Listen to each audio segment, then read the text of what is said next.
Argentina's center-right President Mauricio Macri has come under heavy criticism for banning representatives of 26 international NGOs from attending a World Trade Organization (WTO) ministerial conference in Buenos Aires because of their postings on social media. The Argentinian government revoked accreditation for around 60 people, and over the weekend deported 2 delegates who attempted to enter the country for the biennial meeting. The activists represented 20 different groups, including Friends of the Earth International and Global Justice Now.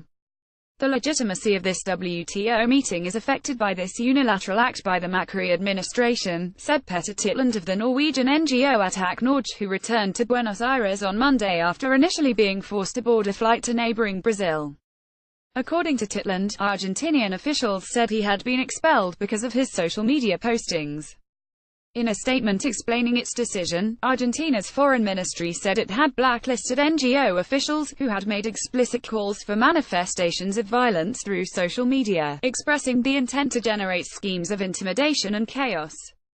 The charge was roundly denied by Sally Birch, a British journalist and NGO representative resident in Ecuador who was turned back when she arrived in Buenos Aires on Friday.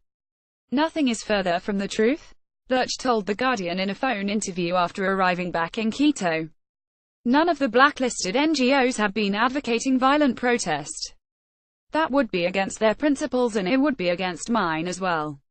According to the Financial Times, Argentina at first refused to reverse its decision even under pressure from the WTO itself, but it finally relented in the case of Titland, 3 French citizens and 1 Belgian NGO representative.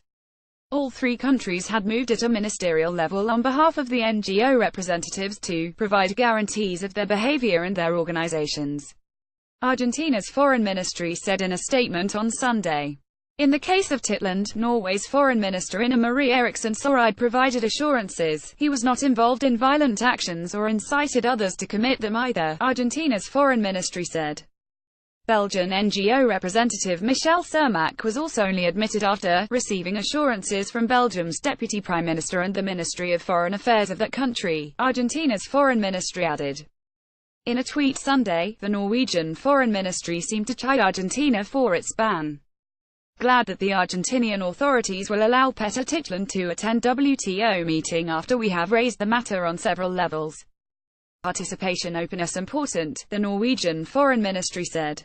But the affected delegates blasted Argentina's request for assurances of good behavior from their respective governments. "The only cases that have been resolved are those that were pressured at the ministerial level," said Titland. "Requiring the foreign ministries of countries such as Norway to spend a lot of time and effort on this is outrageous, Macri's people having been acting very unprofessional in this case."